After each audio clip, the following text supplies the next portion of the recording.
the fourth trimester can mean a million and one things. It can mean navigating breastfeeding, sleep, feeding, back issues, pelvic floor issues, you name it. And we dive into the fourth trimester with our guest today, Kalista Anderson of that Boss Mom podcast.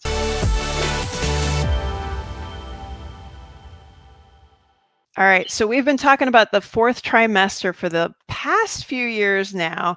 And our next guest, Kalista Anderson, she has gone into it even a little bit more in depth. And so we're going to chat about fourth trimester today and all the fun things that go on and all the things that we can do to help moms navigate kind of this new era of postpartum. So Kalista Anderson, who is also the host of the New Mom Boss podcast, welcome to the show. Thank you, Carrie. Thank you so much for having me today. So tell us a little bit about yourself. How did you get kind of focused on fourth trimester? Well, like a lot of us moms and professionals in this space, I got started because of my own experience of having, well, my experience was I had babies back to back. Mm, So rewind even a little farther. My background is I'm a registered nurse. I always wanted to be a mom. I'm the prepper planner type of person. So when I got pregnant with my first, and I did all the things to get ready that I saw other moms doing, um, I did all those things. And my daughter came, and it was really hard, even yeah. though I had prepared everything I thought I needed to. Breastfeeding was hard. Um, just the experience, like everyone says, oh, the sleep, that's like the hardest thing is the sleep deprivation. And I'm like, yeah, but I'm such a like prepared person. And it was really tough. More like nobody can tell you until you experience it yourself. Yeah. And so I was kind of challenged in those first few months. And when my daughter was 4 months old, I found out I was pregnant again. Oh my goodness. So I hadn't even slept very much in those first 4 months. Still trying to get, well, I got into a breastfeeding group in the first week when I was struggling. So luckily that allowed me to breastfeed. Um, and which is what led me to becoming a lactation counselor as well, just Mm, struggle myself.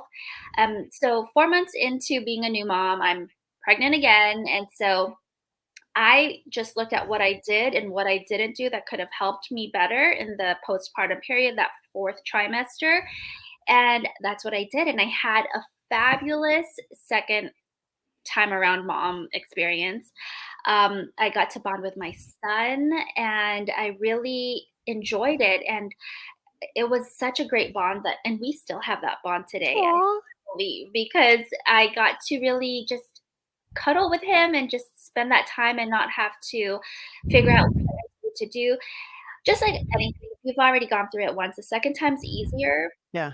Um, but I just kind of felt bad that I didn't have that experience with my daughter, Hmm. and I felt bad for other first time moms because I do believe that you can have that second time experience the first time around if you Mm, prepare the right way. And what is the right way? We kind of don't look at the nitty gritty things that we can prepare ourselves with before our baby arrives.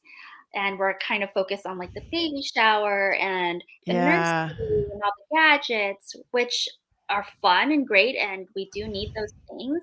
But it was more the skill preparation, mental preparation, my relationship preparation. Like those were the things that really were different the second time around. Yeah. No, I kind of compare it to you do a lot to prepare for the wedding, but not so much the marriage. Oh, definitely. I also liken it to a wedding. Also, like we prepare for a wedding a year in advance. We hire all these vendors, all these like dozens of people to help us for this one day, Yep. but we don't do the same for preparing for our baby, which is a Yeah. lifelong event. Exactly. So for you, like what before your first, like what were your expectations of what was going to happen? And then kind of what was that first reality? So I thought just by preparing all the gadgets and things that they were really gonna support me. Yes, because you had the things. I had the You things. had the things. And coming from a medical background as a registered nurse, my husband's a doctor. I just let, oh, medical stuff is like, I didn't have any anxiety about that. I just felt really confident in that sense. Mhm. And then I think my mistake was, uh, my desire to be a mom was so high and strong that I thought that's all I needed. And that, Yeah. the mama instinct is going to kick in on top of all that. Like, I'm going to Mhm. be fine. And all those things were helpful, but it was the reality of sleep deprivation and just all the dynamics that change in the marriage after having a baby Mhm. was a little bit of a surprise, and I don't think we prepared enough for that. We kind of scrambled after the fact, and we were fine. We're still married, but a lot of people do get divorced within the first 7 years after having their first child, and or they just have unhappy relationships, very stressful. And so that was a big focus of mine the second time around, and that's what I teach also as part of the preparation for the postpartum. I just finished a podcast with postpartum coach Natalia Mello, and we literally just had this exact same conversation about how parents think they're like, oh yeah, we've totally got this. And what needs to happen on that other side is sit down and have a conversation about priorities and how are we going to navigate this? Where are the kids? Where are we as parents? Where are we as a couple? And then also, where's the self-care? Where are we as individuals in all of this? And it's funny how it keeps coming up because it's true. Like you're either going to do it proactively and have those conversations, I think, repeatedly as you go, because things evolve, or it's going to be reactionary, and then you're kind of behind the eight ball. That I definitely see that a lot with moms. For you, because you didn't necessarily have a ton of time to recover after your first, physically, how was that second pregnancy where, you're going through all that morning sickness, all the aches and pains, all that kind of stuff, and you've got to take care of an infant? Hmm. Yeah, it it was a bit of a blur because I was still in my like fourth/fifth Oh trimester. my gosh. So that part's good, and I thank God for nature, and like I think we were built this way to have a little bit of a fog and amnesia to feels. I Otherwise, like we that. wouldn't do it again, right? And I went on to Right. have her like later on, but it went by pretty fast. It was luckily I didn't have to work the first couple years with the first two, so I didn't have that added stress of Mm, returning to work, which for my third, I was back to work, but um, that's another big thing is like preparing to go back to work. right. For me, it was my work was the back to back kids, and like I mentioned the second time around, I was more comfortable. I knew what to do. So in essence, actually, the second time around was easier. Yep. I knew that. I knew the feeling of sleep deprivation, so that wasn't new. And the other thing we did, my husband and I, when I found out I was pregnant when our first was 4 months old, I did not plan on sleep training Hmm. my baby. I wanted to do attachment parenting. I had all these plans. And I was like, holy smokes, I really need to sleep before this next baby comes. Yeah. And so my husband's a big like research guy. Like he looked into all these studies. Is sleep training going to be safe? And it looked like it was going to be safe. So we did Yeah. it at when she was 5.5 months or so, close to Yep. 6. When they have bigger bellies, they can sleep through the night. They're more, they can be they don't need to feed every 2 to 3 hours anymore at that Yep. age. So I felt comfortable with that. And so we sleep trained her, and it was like the best thing. Like I guess that was only like 3 months, but 3 months of like really good sleep When before. when you're pregnant, that means a lot. And I'm sitting here, kind of chuckling to myself because my oldest, I joke that he didn't sleep through the night till he was like 5. He was not like, he was that kid you would try and like, it would take an hour to put him down for like a 20-minute disaster nap. Like, Mhm. it's just not his jam. And I'm like, yeah, why didn't we? And then I'm like, oh, 12 years ago, there really weren't sleep trainers like there are now. Like, I would have paid anyone. I read all the books. I did. He's lucky he has a sister. That's all I'm going to say. She I'm telling fortunately, you, she was a and good sleeper. Thank goodness, or else I think I probably would have lost it. yeah, that sleep is so Yeah. important, and the 3rd time around, I, had the sleep, but it was also like every postpartum pregnancy and postpartum are so different, right? And Yes. it was the 3rd postpartum that was the biggest shocker for me, I think, because I experienced postpartum depression, which Mm, I did not before. So I just thought maybe I'm like just one of those people that doesn't get it. Maybe a right. little baby blues in the first couple weeks, but it's very short. But with the 3rd, it was quite a little longer. So it's more than just the blues, and it took Yeah. my husband to pick up on it. I didn't realize I was in it, and I think that's another Yeah. major thing to prepare for, Yep. or just at least keep in the back of your mind that is a possibility in the postpartum or within the first year, actually. So But yeah, that's another and one. that, I think you bring up a good point there that I think as we have a couple of kids, we think, "Oh, I got this," or people think, "Oh, they've got it." And this assumption that, "Oh, you won't have depression, you won't have feeding issues, you won't have sleep issues." With my second, she might have slept well, but she had a tongue tie. And we caught it early, but I was thinking, well, what am I doing wrong? Of course I know how to breastfeed my child. I've done this before. And probably you, again, it didn't occur to you because you've done this several times before.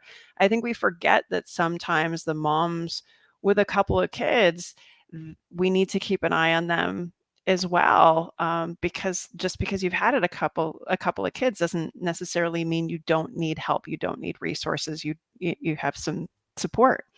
Yeah, yeah. Even people like us who are familiar with this space and Yeah. postpartum, that was a shocker to me too. Like, this is what I do, and why did I not? Yes. And I teach, you should take the it's a Edinburgh perinatal depression scale, like a 10 questionnaire thing, Mhm.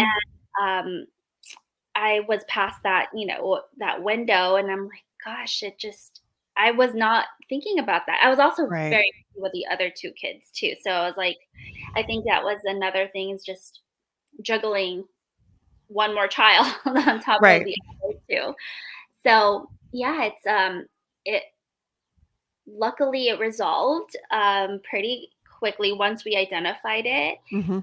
and I got the help I needed.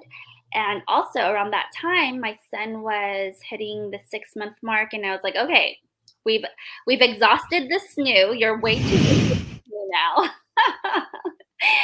And you're going in your crib, in your room, and Mhm. do the training. And then we all got rest again. And that sleep part, once I got to sleep Yeah. again, it's like that's such a big part of the mental health piece, is the sleep. Yes. Um, And I and don't think you realize it until you finally get it again. And then maybe your kids are a couple years old and somebody's sick, or and then you go through that and it's almost like a little PTSD.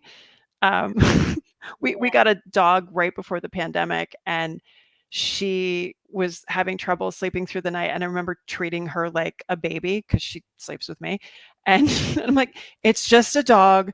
It's fine. You don't have to feed it in the middle of the night. You don't need to breastfeed." Like, it was so funny how all that kind of like, "Ah!" yeah, yeah. I mean, no, I had a puppy a long time ago, and it was a newborn, and Yes. that was my first taste of Ooh. like having a newborn. I will take a puppy any day over somebody gnawing on my boobs at 3 AM. I will take a puppy any day. I say the opposite because my Okay. kid's pet. I'm like, I'd rather have another baby than a pet, because I want all that work I put in to be a return on investment when I'm like 80 years old. I get you, but my dog, inevitably, I can be gone 5 minutes, and I come back home, and she's like, "Oh my god, where have you been? I love you Oh, that's forever." Whereas my kids are also 9 and 12, and they're, like, into their iPads and things like that, but my dog always greets me with happiness, so very excited you're home. I know now because my older ones are 9 and 10 now, and Uh-huh. I get home and they barely look up. They're like, Yep. "Hey, mom." I'm like, "Where's my kiss? Where's my Right? hug?" Right, exactly, exactly. So for you, kind of looking back, did you have a different experience each time with any sort of urgency? I mean, probably not after the first, but any urgency to kind of get your postpartum body back or to get back to exercise or kind of your normal life or activity or things like that? How was that sort of different with all the postpartum periods? They were all very different. Look, my pregnancies, labor and delivery were all pretty similar, but each of my postpartums were very different. Mm. Physically, after my first, I snapped back. For some reason, I looked like I did. Actually, I weighed less. All that breastfeeding, Mm, because I yep. probably wasn't eating as much as I should have been. So I was like, actually, I weighed less than I did pre-pregnancy with my first. Mhm. And then the second, I was like, "Oh, it's gonna be the same," and it wasn't the same. Nope. It just took a little longer, and I wasn't back into my regular exercise. I used to do yoga, and after 2 kids, it was like I just didn't have the time to go to a yoga class that was like Mhm. an hour and a half plus the drive Yep. to and from. I was like, so that what got put on hold. And also, I was in a wedding after my second baby, 2 months after I had him, and I was like, "What?" I was like, "This isn't me. This isn't my body." Yeah. So I had that kind of like, not feeling like myself feeling and just and I was not sleeping, obviously, not a lot. Right. So there was all that in one ball. And then with the third, it was also quite a bit longer to get back into physical activity because he was almost 10 pounds and Oh my goodness. vaginal delivery, Bless and your heart. we didn't know he was gonna be that I was heavy. gonna say, you don't look like a large human. No, my other 2 were pretty small, like, or average, like 5 and 6 pounds, 12 ounces, and he Oh was my 9, 12. goodness. And even Wow. the doctor, we knew he was gonna be bigger, but Right. not, we thought maybe 7 pounds. Mhm. So that was a shock. Luckily, it was my 3rd, so, my my body had been stretched out Better before. the third than the first. Yes, I would agree. Oh my gosh, if it was my first, I don't know if I'd have anymore. Um, yeah, so the healing part took longer, Yeah. and I think that also contributed to the postpartum depression, the healing, and, um, yeah, it just took about, I would say, 5 months, 4 or 5 months until I started getting active again. Yeah. And for you, kind of not being active, kind of dealing with the postpartum depression piece, like how many years after your third was born where you're like, okay, I finally feel like I'm starting to get a handle on this. I'm gonna kind of come out of the darkness a little bit. After, I would say, well, so he was born right before COVID, so then Hmm. it was like everything got shut Oh down. gosh. So Yeah. that was another thing. Um, but I would say at around 6 to 9 months. Yeah. It was 6 to 9 months because I was getting the regular good sleep. I slowly started becoming active again, and also the time of the year I found has Mm. played a part. My first 2 were born June and July, so they're Mhm. born, it's warm, it's sunny, we live in LA. Yep. Um, and then the third, when he was born in September, so he was born, we're going into the fall, then the winter. It's like that seasonal affect disorder, Yes. that Yep. mood disorder. Um, so that played a part also. So it was hard to be out and active. Well, I'm smiling a little bit because LA, everybody just assumes that the weather's so great. Well, clearly this last year it has not been great. So, No. Oh but you gosh, I guys know. freeze when it's 50 anyway, right? Yeah, no, like 60, I'm like, where's my sweater for sure. Exactly, exactly. No, and for those of us on the East Coast, I grew up in upstate New York and we have lake effect. And so you don't see the sun for months. And I think people just don't realize what, like, when you're not out and about, it does really make a difference. My oldest was a February baby, and then my youngest was a September baby, and very different. Like, getting out with him, I was afraid of slipping on the ice, or it was too cold for him, or things like that. With her, we kind of go into like a warm fall around here, and it was just easier to get out for us. But again, winters, again, it's different taking kids out in the cold and that kind of stuff. It's just not as much fun. So yeah, I can see how that would definitely play a part too.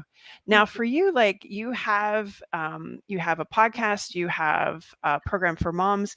Tell us a little bit about kind of what the purpose is for your podcast and your programming.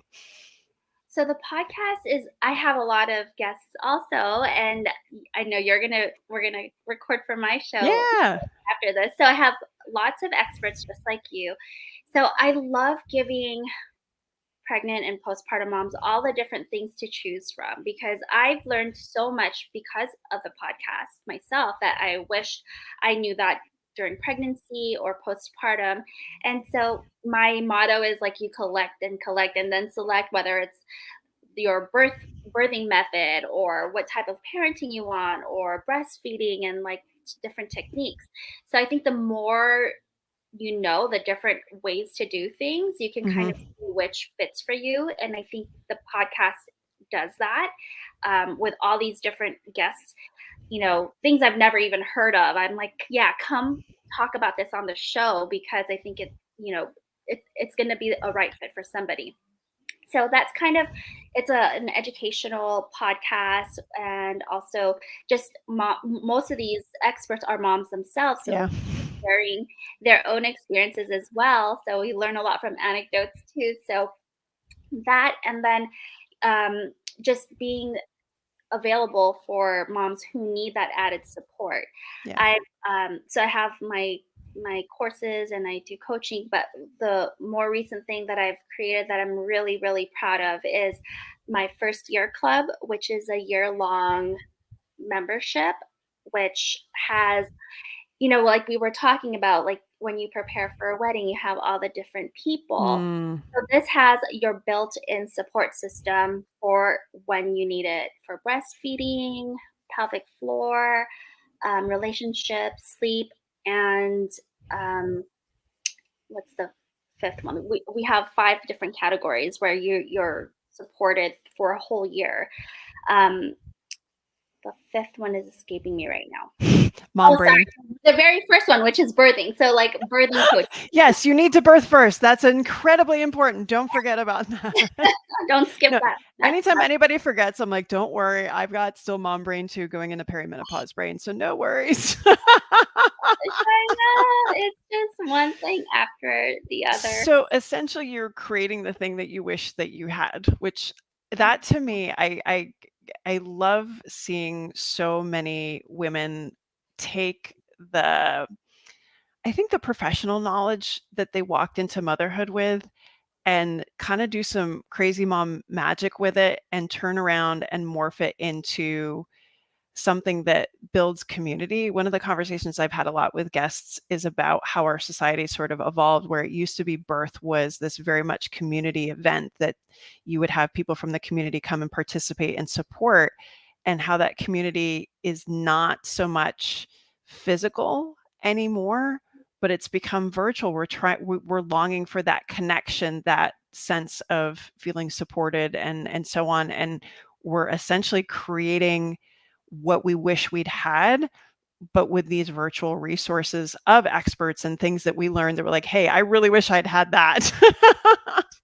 I mean, pelvic floor, I mean, I'm sure you're kind of a pioneer in this field, and just, gosh, I wish I knew this stuff. And it's like the things that I didn't have. I don't think Yeah, any moms, new moms should go without, if it's right. around and available, just helping them, kind of bridge that gap.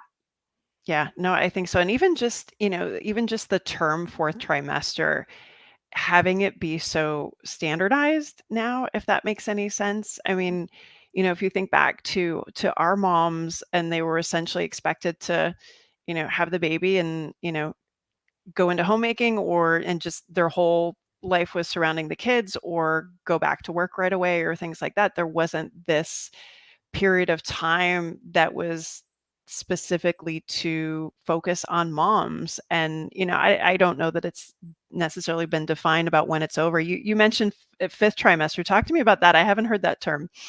Yeah, it's not as commonly used as fourth trimester. So fourth trimester was coined by Dr. Harvey Karp, who's amazing, creator of this new.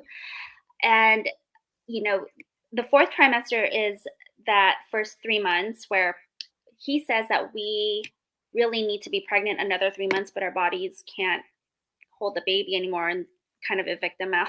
So that's like and we treat them like they're still in the womb in the fourth Hmm. trimester. So we swaddle, we rock, we do all the things. You can't spoil them in the fourth trimester. Now the fifth trimester is kind of coming out of that. And Hmm. a lot happens in the fifth trimester. The baby turns 4 months, right? So 4 to 6 months.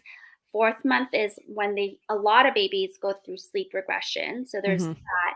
A lot of moms are entering or going back into work. So it's that transition Yeah. from maternity leave and the fourth trimester into now going back into work and adding those responsibilities back in and Yeah. preparing for that. And so I think it's a very busy month with lots of transitions. Just when you think you're getting the hang of the breastfeeding, now you're going to be pumping a lot more if you're going back to work and, Oh, having a schedule with that. And then, as the end of the fifth trimester goes, like you may start in introducing solids. So that's kind of the tail end of the fifth trimester. But mhm. really, it's like another sleep revamp, work, return to work, and just kind of a lot of moms do start to feel like they're getting themselves back because then Mm. you're out of the house more, whether it's work and you're going to social events more and just kind of coming out of this like postpartum a little bit. But it does take a lot of tweaking and planning so that you don't feel overwhelmed. Yeah. Yeah, and the word postpartum, I think that kinda has evolved a little bit too. I mean, there was a big mantra in my field a number of years ago where once postpartum, always postpartum.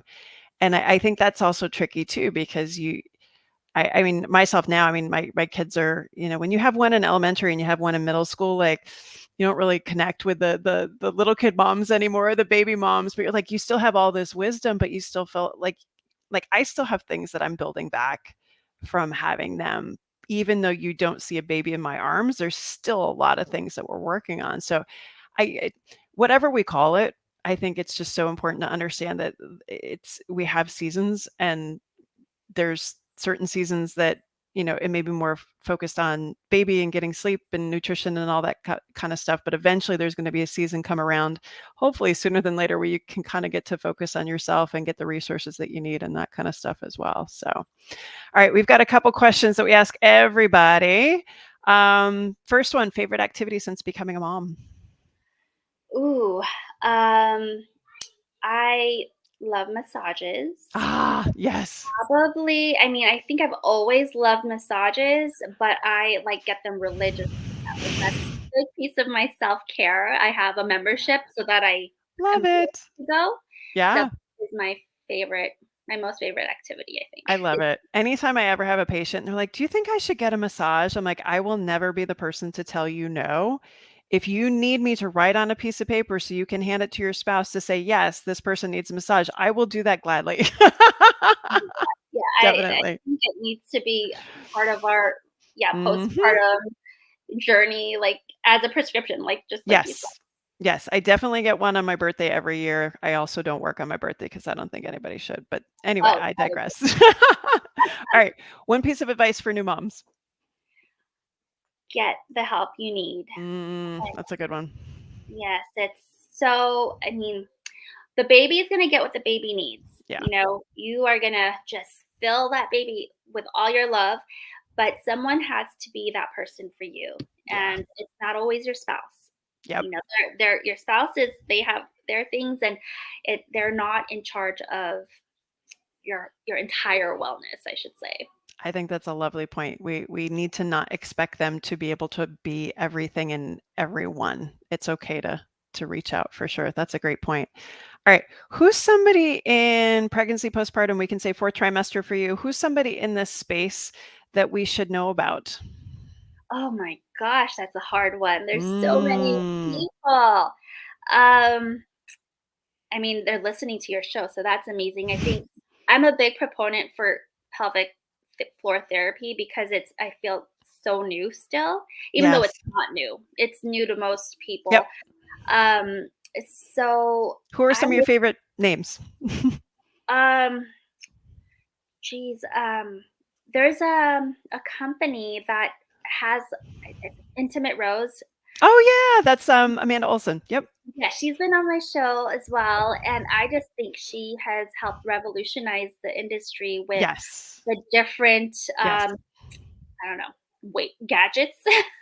Well, You just know? to make it approachable. I've known Amanda for a long time, and we use her dilators and wands and things like that. And just I had a conversation with a patient the other day just about how the colors are not medical, and they're very welcoming and fun and just comfortable, and you don't feel weird about it. So yeah, no, I'm a huge fan.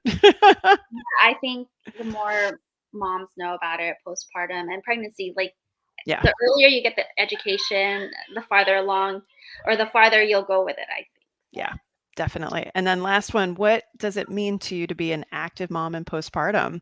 And clearly somebody's asking you. I'm on Like, I a gotta go, honey.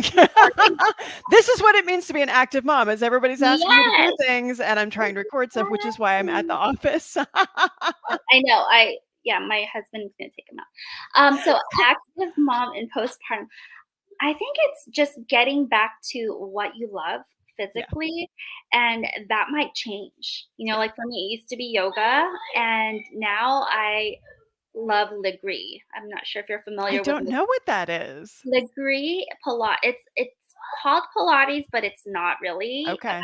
But anyway, Legree Pilates it's a misnomer, but Legree method, you're on a megaformer. Um, it's like the only exercise I do now just because it's 45 minutes and it is like the best, like minute for minute, like the best. Okay. Um, It yeah, sounds very LA. I'm gonna have to check it out. we have a lot of there's not, yeah, we have a lot of studios here, but yeah, it's been growing the last 5 years. Okay, very cool. Maybe it'll come east one of these days. Yeah, I'll have to yeah, check it out. it's growing pretty quickly. And then I bought one of their smaller machines, the Ooh, microformer, during the pandemic.